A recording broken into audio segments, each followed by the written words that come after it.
चलिए एक और नया सॉन्ग लेकर आ गए हैं। होली सॉन्ग है, बेवफाई होली सॉन्ग है। अच्छा लगे तो वीडियो को लाइक करना, कमेंट करना और सब्सक्राइब जरूर करना। आप लोग सब्सक्राइब नहीं करते हैं, सिर्फ गाना सुन के चले जाते हैं।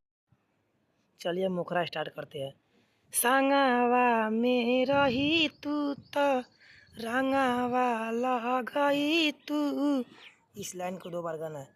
तोरे जईबू दिलावा हमार हो असो के होलिया में ए मोरा धनिया चल जाई डोलिया तोहार हो असो के होलिया में ए मोरा धनिया चल जाई डोलिया तोहार हो।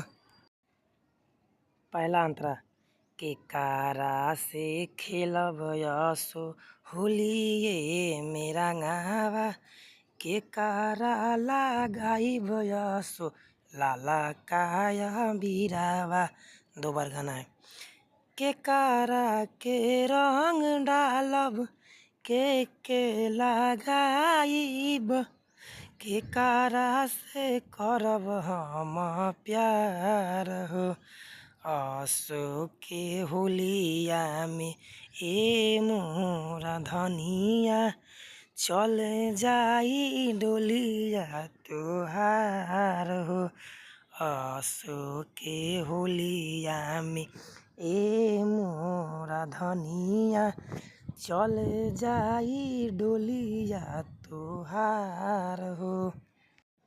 दूसरा अंतरा जईबू भूलाई तू त राइटर पवन के बन जईबू कनिया तू अपना सजन के। इसको 2 बार गाना है।